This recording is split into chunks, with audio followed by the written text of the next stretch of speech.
accountancy, and thank you for putting trust in Instacom. Okay, myself Bhavi Bhatt, and I will be taking up mathematics and statistics.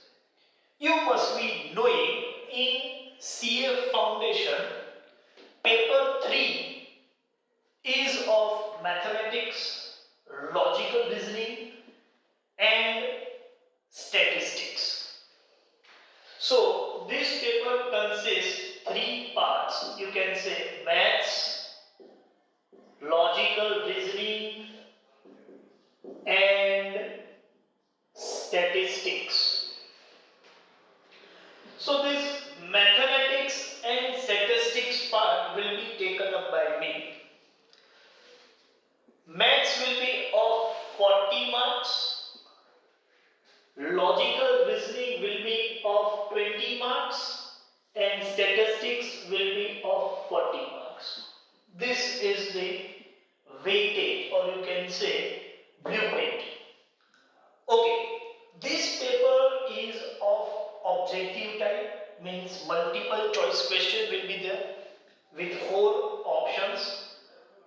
You need to select the most appropriate option out of available 4.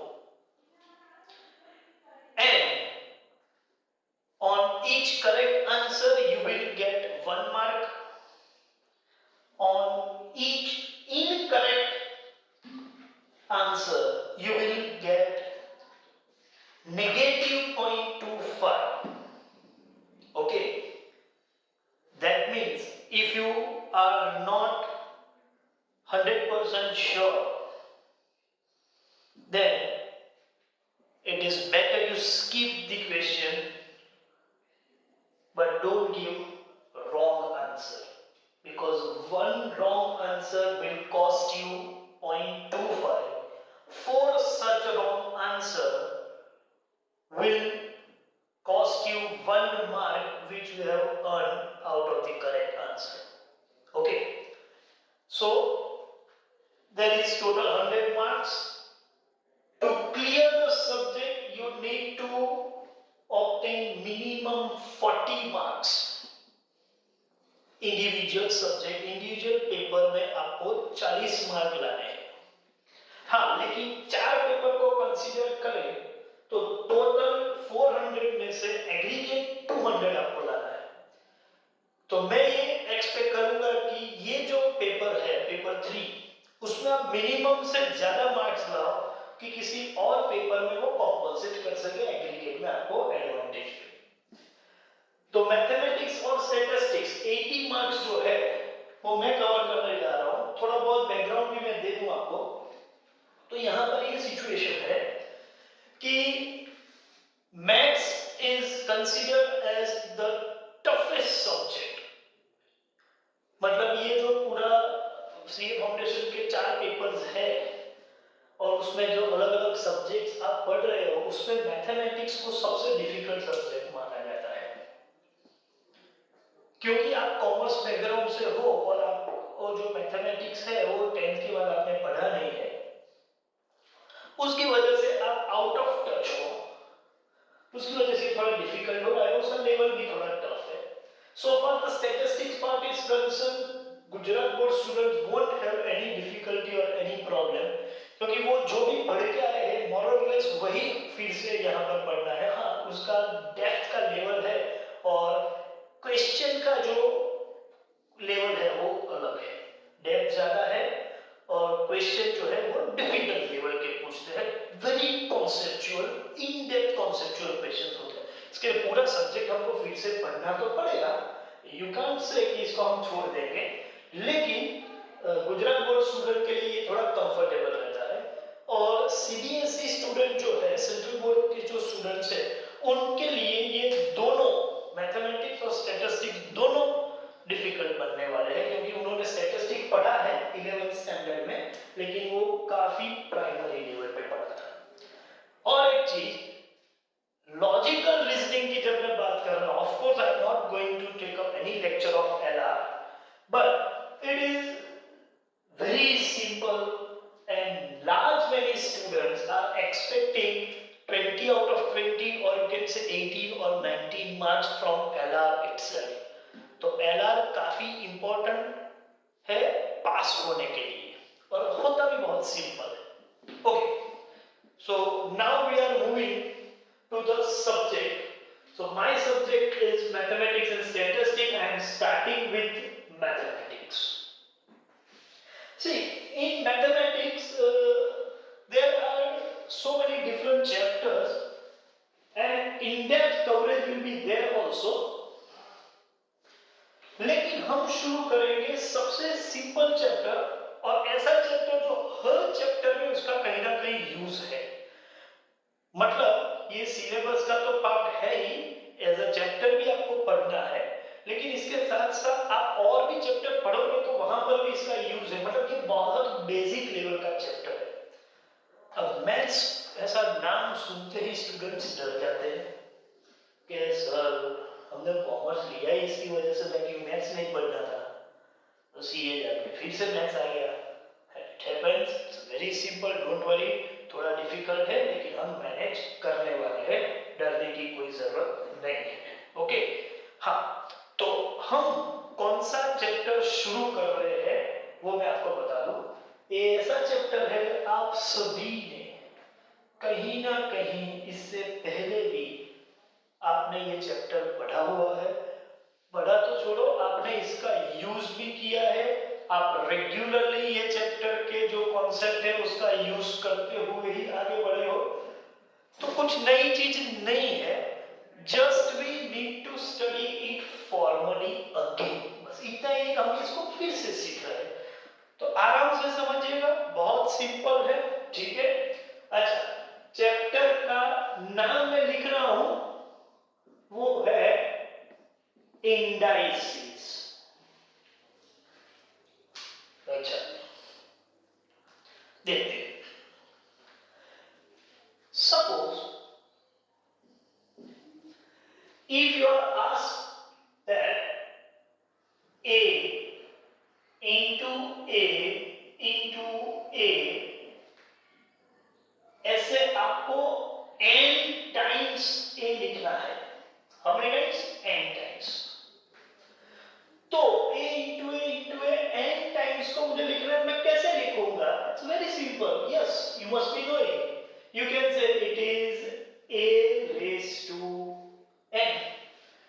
इतना कुछ ज्यादा लिखने की जरूरत नहीं है. Mathematics में कई सारी चीजें बहुत डिटेल में जो उसको लिखना है उसको सिंपल फॉर्म में लिखने के लिए उसके नोटिफाई कर लेते हैं. तो सिंपल तरीके से लिखा जाता है. जैसे आपको मालूम है कि 5 into 4 into 3 into 2 into, इतना लिखने की जरूरत नहीं. You just write 5 factorial.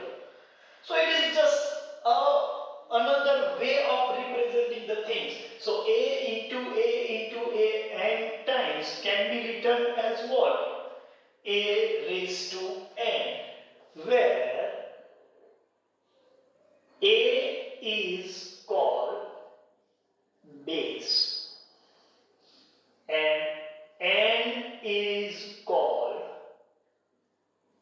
index, or you can say power, or you can say exponent. Okay, ये सबको मालूम है. a raised to n, a is a base, n is index, or you can say power or exponent.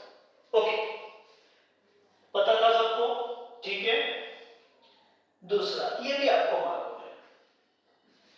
If I write a raised to m into a raised to n, मतलब a into a n times है. ऐसे पहले a into a m times है और उसके बाद फिर से into a n times है. तो टोटल a कितनी टाइम्स हुआ? तो a होगा m प्लस n टाइम्स. तो यहां कितने a है मल्टीप्लाई करके लिखे हुए आप बोलोगे? m plus n times a लिखे हुए हैं.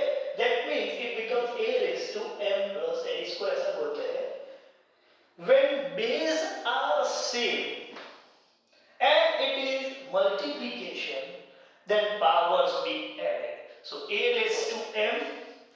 into a raised to m is equal to a raised to m plus n। याद रखो बेस सेम होने चाहिए और यहां मल्टीप्लिकेशन का मार्क होना चाहिए। दैट मीन्स इसके साथ साथ जो स्टूडेंट को सब पता होता है, हाँ ये तो मालूम है वहां पर मिस्टेक नहीं करते, क्या है वो तो पता होना चाहिए, लेकिन इससे ज्यादा जरूरी है कि क्या नहीं है। समझ है?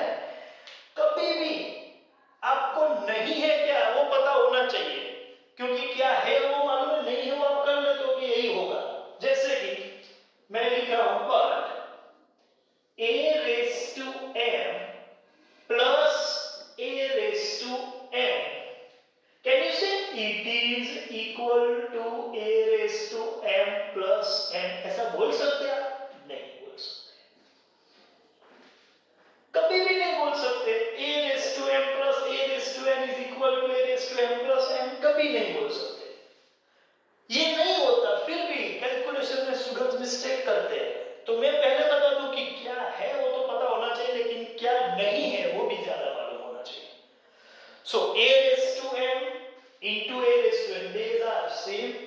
मल्टीप्लिकेशन के लिए बेस सेम होना चाहिए और मल्टीप्लाई करना है तो पावर्स को ऐड करेंगे। So a raised to m यहां मल्टीप्लाई नहीं है, प्लस है, तो a raised to m is not equal to a raised to m plus n। Same way, third point, a raised to m divide by a raised to n, then it will be a raised to m minus n। At the same time, I must write a raised to m minus a raised to n is not equal to a raised to n minus n। ये नहीं होता है, ये समस्या हमेशा आती है, students mistake करते हैं। So be careful over here. Okay, new point number 4, a raised to m whole raised to n is equal to a raised to m into m। a raised to m whole raised to n is equal to a raised to m into n। यहां पर भी मैं बता दूं कि क्या नहीं है, but you cannot say a raised to m raised to n is not equal to a raised to m whole raised to n। ये दोनों एक चीज नहीं है भाई। Means 3 raised to 2 raised to 3 and 3 raised to 2 raised to 3 is a different thing। 3 raised to 2 raised to 3 is 3 raised to 2 into 3 6, and 3 raised to 2 raised to 3 is 3 raised to 2 raised to 3 का मतलब 8 होता है। तो ये 2 raised to 3 जो है वो 8 हो गया। And you know 3 raised to 6 is not equal to 3 raised to 8। So be careful, क्या है ठीक है वो तो पता होना ही चाहिए, क्या नहीं होता है वो ज्यादा मालूम होना चाहिए। Okay, moving further, number 5। Okay, a into b whole raised to n।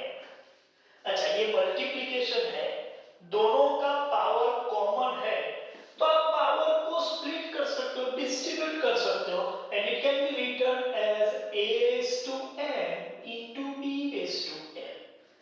Same way, if I write a upon b whole raised to n, then also it will be a raised to m divided by b raised to n। मतलब multiplication हो या division हो, आप common power को split कर सकते हो terms पर, लेकिन the same thing is not allowed। Suppose it is a plus b whole raised to n, then it will not be equal to a raised to m plus b raised to n। Of course for plus or minus both। Sir ऐसा नहीं होता? नहीं होता भाई,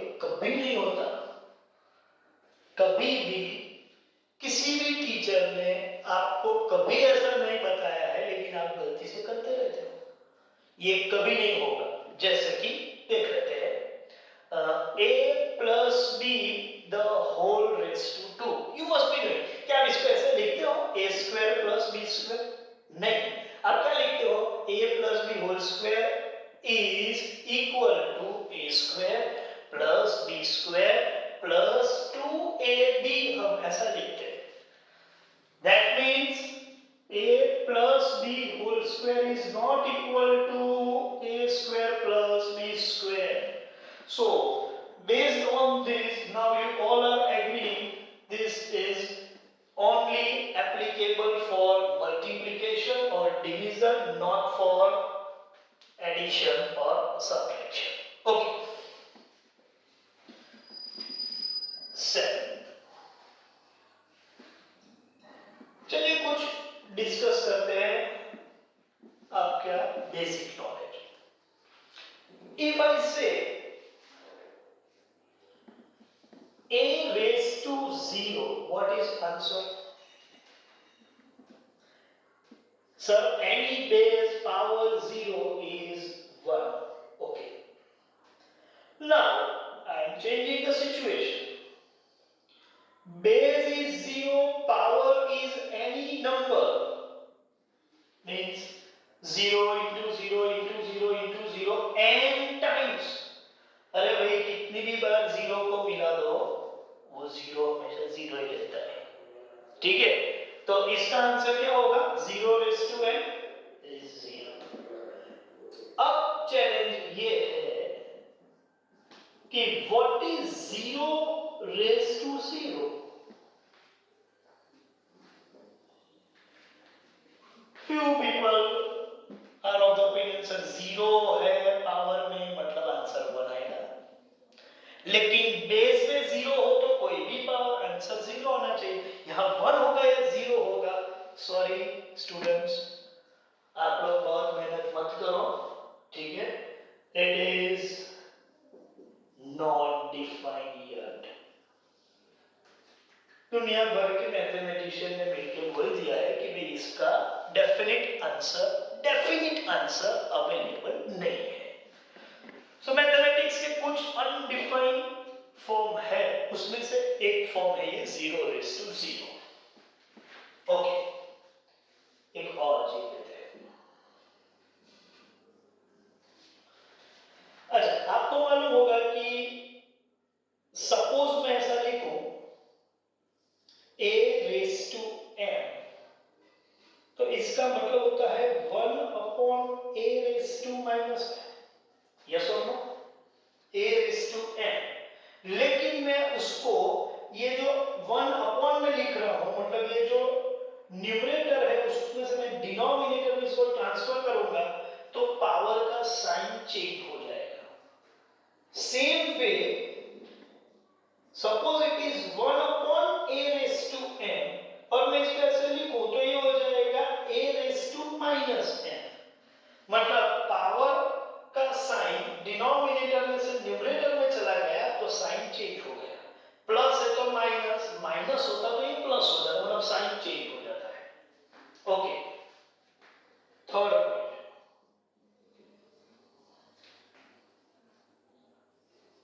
a upon b whole raised to n can be written as b upon a whole raised to minus m. Agreed? Yes. Why? Because a raised to m, b raised to m, ये rule के हिसाब से।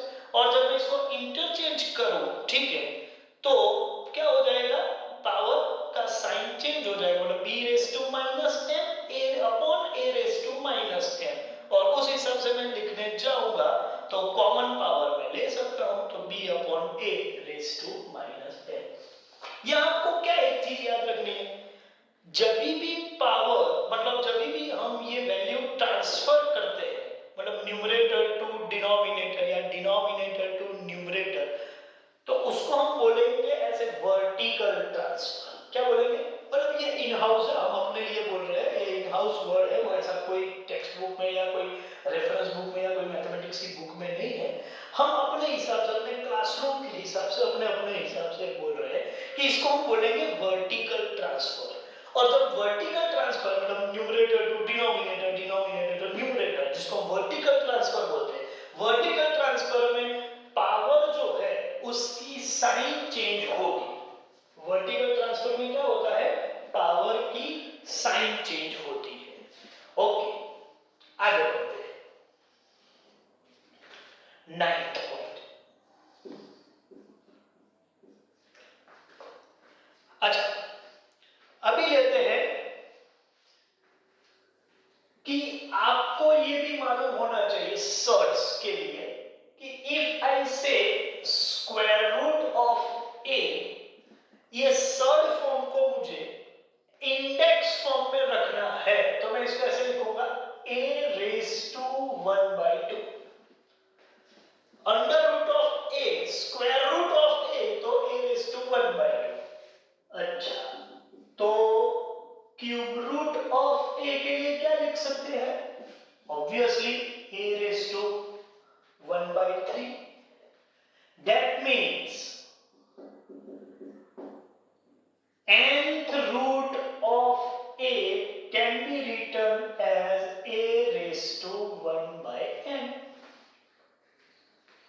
और मैं ऐसा बोलूं कि nth root of a raised to n, then it can be written as a raised to m/n। क्योंकि ये जो nth root है वो तो 1/n हो जाएगा, लेकिन a raised to m का होल पावर 1/n, तो m into 1/n will give you m/n। Okay, 10th point. Suppose एक चीज आप सबको मालूम है कि a स्क्वायर, और you can say a square equals to b है। a square equals to b, तो मुझे a का वैल्यू चाहिए तो मैं क्या करूंगा? आप बोलोगे सर a स्क्वायर b है तो a must be equal to under root of b। दोनों साइड पे स्क्वायर रूट करेंगे तो a स्क्वायर का a हो जाएगा और b का स्क्वायर रूट जो है वो रूट b हो जाएगा। Very fine. अच्छा, मैं इसको ऐसा भी लिख सकता हूं, ये रहा हमारे पास एक नॉलेज है, b रेज टू 1/2, मतलब a square equals to b, then a equals to b raise to 1/2। Agreed? Okay, moving forward, ध्यान से देखिए। Same way suppose a cube is b, तो क्या होगा? a इक्वल्स टू, आप बोलोगे b रेज टू 1/3। सपोज यहां पर a raise to m equals to b है, तो a इक्वल्स टू क्या हो जाएगा? b raise to 1/m। That means हम क्या करते हैं और क्या कर रहे हैं? a square equals to b है तो a मुझे चाहिए, तो ये 2 को मुझे रिमूव करना है। रिमूव जब हम करते हैं तो ऑपोजिट साइड पर ट्रांसफर करेंगे, ऑपोजिट साइड पे, तो b का पावर जो है वो 2 है तो 1/2 हो गया, 3 है तो 1/3 हो गया, m है तो 1/m हो गया। मतलब जब आप इक्वालिटी की दूसरी साइड पे पावर को ट्रांसफर करते हो तो उसका रेसिप्रोकल लिखना पड़ता है। तो जैसे यहां जो ट्रांसफर किया था न्यूमरेटर टू डिनोमिनेटर, उसको मैं बोला था वर्टिकल ट्रांसफर, ऐसे ही इक्वालिटी की ऑपोजिट साइड में जब हम ट्रांसफर करेंगे तो उसको हम बोलेंगे horizontal transfer. And in horizontal transfer power की साइन चेंज नहीं होगी, लेकिन पावर का रेसिप्रोकल हो जाएगा। मतलब ये a रेज टू 2 है तो b में मैंने ट्रांसफर किया a इक्वल्स टू, तो ये हो जाएगा 1/2। a cube equals to b, then a equals to b raise to 1/3। a raise to m is b, then a equals equals to b raised to 1 by n. That means vertical transfer में sign change होती, power की बात कर रहा हूं, horizontal transfer में reciprocal हो जाता है। तो उसी ग्राउंड पे एक और point, suppose a raise to m by n equals to b, then a will be equal to b raised to n by n, m by n का रेसिप्रोकल n by n। और कुछ general point भी यहां पर मैं आपको बता दूं कि suppose a raised to n equals to b raised to n, means power are same, equality का साइन है, of course base are different, लेकिन a raised to n is equal to b raised to n है, तो आप guarantee बोल सकते हो कि a must be equal to b। Same way a raised to n is equal to a raised to n, देखो यहां power same था तो base must be equal, base same है तो इसका मतलब n और m एक ही चीज होने चाहिए, तो n must be equal to m। तो ये भी एक चीज है कि when powers are same, sign is of equality, powers are same, base will be equal, when base are same, powers can be equated, equality का साइन होना चाहिए। ये कुछ बेसिक बैकग्राउंड जो है इंडाइसिस का, ये आपको पता होना चाहिए। Based on this you can solve all the questions, लेकिन जो क्वेश्चन का मैं आपको लिस्ट दे रहा हूं उसमें से कुछ क्वेश्चन बहुत सिंपल है, कुछ थोड़े मीडियम लेवल के डिफिकल्ट है और कुछ बहुत ज्यादा डिफिकल्ट है जिसमें आपको काफी कुछ सोचना पड़ेगा। जो ऐसी कैटेगरी के है, मैं आपको क्वेश्चन का जो स्टडी मटेरियल पीडीएफ भेज रहा हूँ उसमें से आप चेक कर लो, मैं नंबर दे दूंगा कि आप कितने इंडिविजुअली सॉल्व कर सकते हो। जो डिफिकल्ट क्वेश्चन है, मीडियम और डिफिकल्ट दोनों, वो मैं लेक्चर, वीडियो लेक्चर्स में सॉल्व करके आपको बताऊंगा। Okay, thank you very much for today's session. We'll meet in next session.